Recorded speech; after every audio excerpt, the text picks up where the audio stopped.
Good morning, everybody, and happy Saturday. I had to stop and think what day it was. This is Sharon. I want to welcome you to our little discussion. We're continuing, we're on day 15 of our 21 days of encouragement. And so I hope that you're feeling encouraged. I hope that maybe you've learned some things and maybe set some new goals for yourself so that you can help yourself and help others because we're here and we're all about serving others. So today we're going to talk about a little bit about self-care, but in self-care we all know that self-care is important. Now let me ask you a question. When somebody says self-care or you read the term self-care, what do you think about? Do you think about your physical body? How you look, your weight, your muscle tone, your blood pressure, your skin health, your glucose level. Are those the things that you think about when you hear about or you focus on self-care? Because self-care implies all of that, but it also is equally important to think about our emotional and mental well-being when we talk about self-care. Let me give you an example. If I poke a hole in my arm, I'm going to probably immediately put my hand over it. And that is a form of self-care. It's an instinctive form of what we call healing touch and self-care. We protect it. We want to guard that wound. And so the next thing I'm going to do is I'm going to probably wash it, cleanse it, bandage it, and I'm going to monitor it every day to make sure that it's healing. Because if it doesn't heal, then I know that I have to get attention to it. I have to give it more attention. When someone hurts us emotionally, we don't see that owie, but we feel it. Because we don't see it and because our culture is not trained, we're not trained to take care of it like we do that puncture in our arm. We tend to stuff it. We tend to forget it. We tend to say out of sight, out of mind. And that's not healthy. That's not taking self-care like we do if we poke a hole in our arm. So give that some thought because it's really important to guard your emotional well-being as well as your physical well-being. So we talked yesterday about the energy of emotions, and I could talk forever about that. But today I want to suggest five actions actually, that you can take, 5 things that you can do right now in your home without expending any money that will transform, if you will, your emotional well-being. So let's get started, okay? Number 1, write down your perfect story. Write a story that captures the perfect circumstance that you want for your life or the perfect life for you. If you're journaling throughout these 21 days, each day we have a little journal prompt, suggested journal prompt. So if you're journaling, the journal would be a great place to write this down. If not, just grab any piece of paper. Write it down though. Don't type it or on your phone or in your computer. And we'll talk about why in just a minute. So write it out. My perfect situation, my perfect life. Write it in the first person, meaning you say something like, I am at peace with every aspect of my day. Or I am living in the moment and soaking up peace and tranquility. Whatever your perfection is, that you want to move to, that you're seeking to move toward, write it out as though you were already there. Not in the third person, in the first person, present tense. You could say, I am my perfect weight. I am my perfect health. I am because your health and your weight affect, your emotions affect, and your health and weight, they're all intertwined. So it doesn't just have to be about your thoughts and your feelings. It can be about whatever your perfect life is going to be. Okay? Because when you write it out and your brain sees those positive words, use only positive words, by the way, because the brain decodes those words, and over time it will change how you think, and it will lead you to see things differently, to see different things, and to have different thoughts. So write out your perfect story. Write it down, first person, present tense. Okay? Research has proven, and you've heard me say so many times, we always move toward our most dominant thought. So writing down your perfect scenario allows your brain to think the perfect thoughts, and you will start moving that way. Okay? Number 2, focus. And you can use whatever word here you want. Focus, manifest, concentrate, meditate, pray, whatever works for you. Focus on some one thing. Make it small. Let's make this a simple exercise. Make it small. Like today, I'm going to find a penny. Or I'm going to get a phone call from someone I haven't heard from in a while that I'd like to talk to. Or I'm going to get a card from someone I love. Something simple. Some people call this the law of attraction, while others call it faith. Matthew 9:29, I think, says, according to your faith, it shall be done.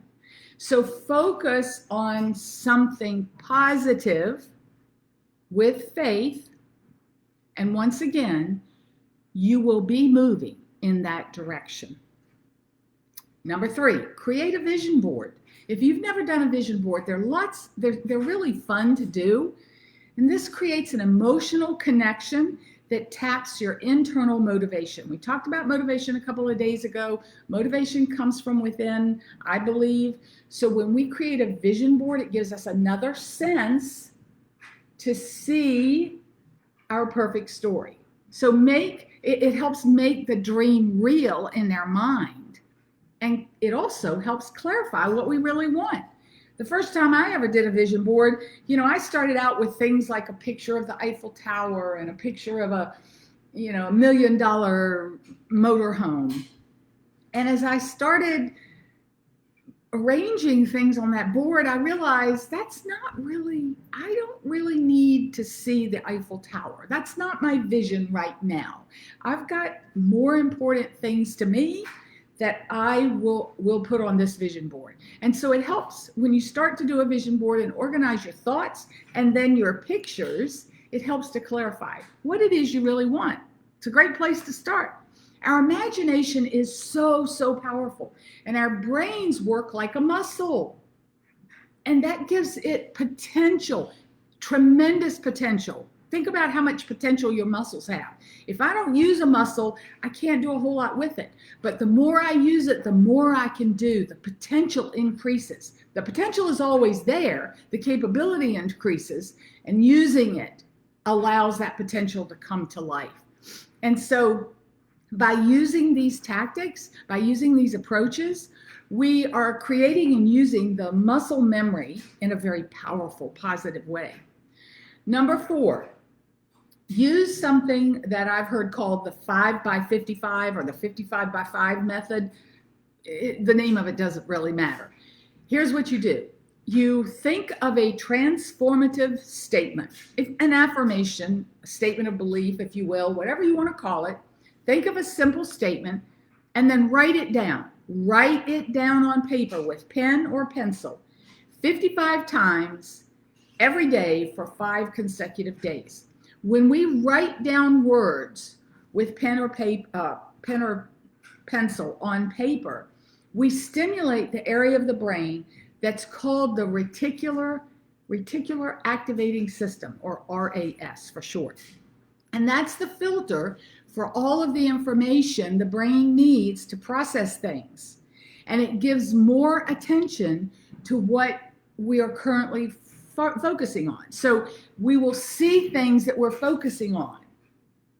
And that means the physical act of writing down things brings the information to the forefront of the brain and triggers the brain to pay attention.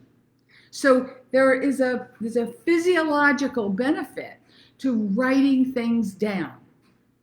So write down whatever affirmation you want. I am at peace. I am living in the moment, filled with peace. Whatever you want, write it down 55 times, just like, when we had to write things on the board in school when we did something not so good and we had to write on the board or write on a piece of paper 100 times. Well, 55 times, 5 consecutive days in a row, and see if it doesn't change your thoughts. It will, because that RAS part of your brain will start processing information that relates to what you've given it. Number 5, before going to sleep each night, just take some quiet time. Turn the TV off, turn all your electronics off. The best thing you can do for yourself probably is leave all electronics out of the bedroom. Turn the lights out. Darkness is great for many reasons, but if you have to have a light on, that's fine. The point is, take some quiet time to visualize your desires, your feelings, your perfect life, your perfect story. Once again, you're using your imagination to build a mental picture in your mind. And when we visualize, we see images or scenes of events. It could be events, it could be situations, it could be people. We can also actually visualize when we practice, we can teach ourselves, teach our powerful brains to visualize smells and voices and sounds and taste and even physical sensations. I'm going to give you a real life example. Not too long ago, I'd had a conversation with someone, actually 2 or 3 conversations with different people about the topic of sensing that loved ones who have already left their physical body become known to you. Do you feel their presence? You feel their love after they're gone, after their physical bodies are gone. And so these were not in-depth conversations. It was, how just several topics will come, one topic will come to you within a short period of time from several different directions. That's what had happened. And so, I'm kind of a let's test it and see what happens type person. Throw me in the river and I'll see if I can swim upstream just to show you I can. So I decided one afternoon, it was quiet, there was nobody around. I just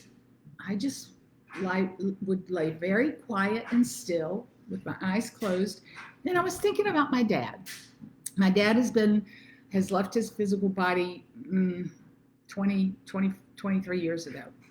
So I was thinking about my dad, and while I was lying there, I had the distinct sensation that someone was massaging my feet, to the point that it was so relaxing.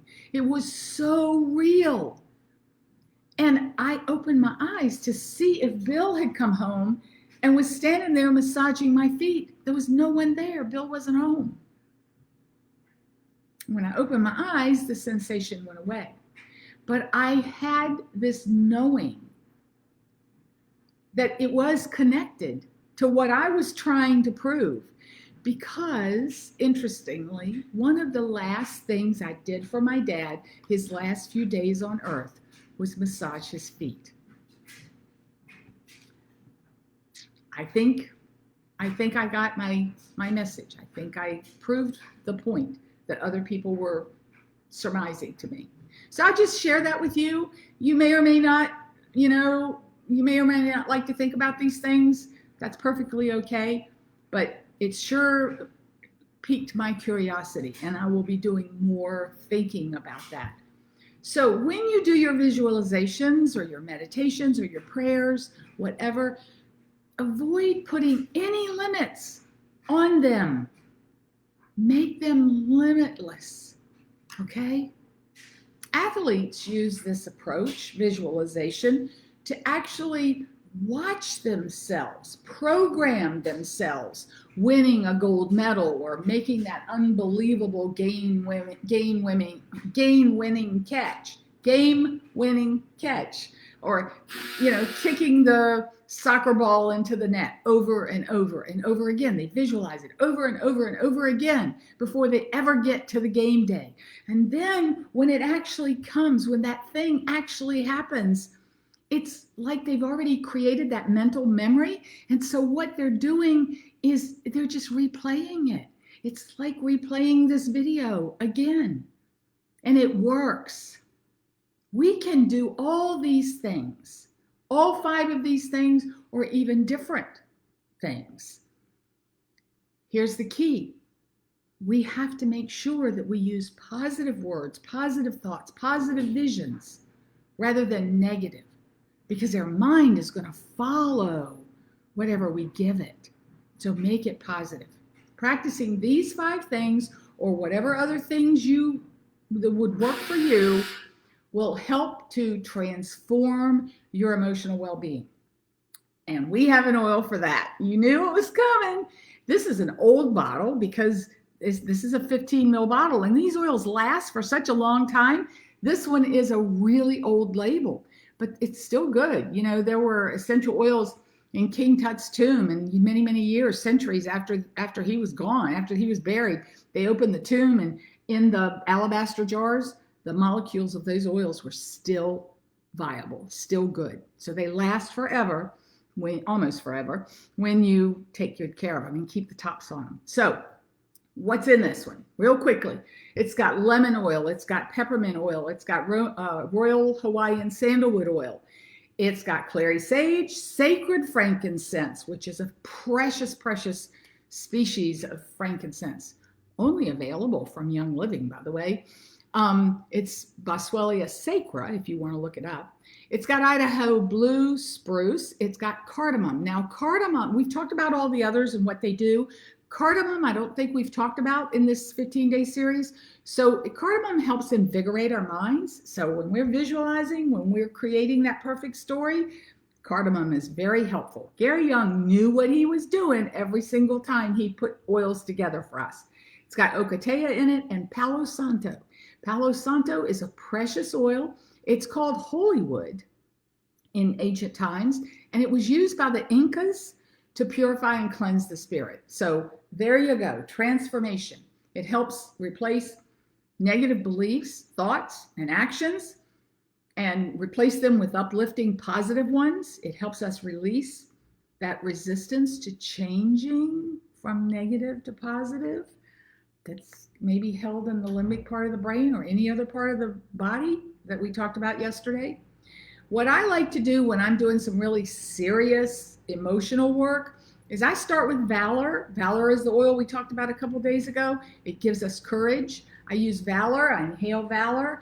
Then I use Release. Release is one we talked about already also. And then I like to put a drop or 2 of Transformation in the palm of my hand and make that little aroma tent, the cheapest diffuser ever known. And just inhale it. It is such a beautiful, complex aroma. Oh, it's wonderful. And just enjoy it. You can put it on your forehead, your temples, your ears. You could, like any oil, you could put it on the bottoms of your feet. You could diffuse it, if I didn't say that. Put it on a little Q-tip, not a Q-tip, a cotton ball, stick it in your pocket, put it in the vents of your car. This would be a great one to diffuse by your bed at night when you're doing those visualizations before you go to sleep. And just diffuse some transformation, see what happens. All right, it will help you transform your emotional health. And that's the whole point, your emotional health, our emotional health, everyone's emotional health. That's it for today. Tomorrow, let's see what's on the agenda for tomorrow. We're going to talk about, so many times we feel like we have to be perfect. We feel like we can't move forward because we're not ready, because we haven't finished everything. Everything's not perfect. Everything's not ready. So tomorrow we're going to talk about ditching the need for perfection so that we can be better for us, for ourselves, and of better service to each other. Thank you. Have a wonderful, wonderful Saturday. Be safe, be well, enjoy yourself. Remember to take time for you, and I'll see you back here tomorrow. Bye.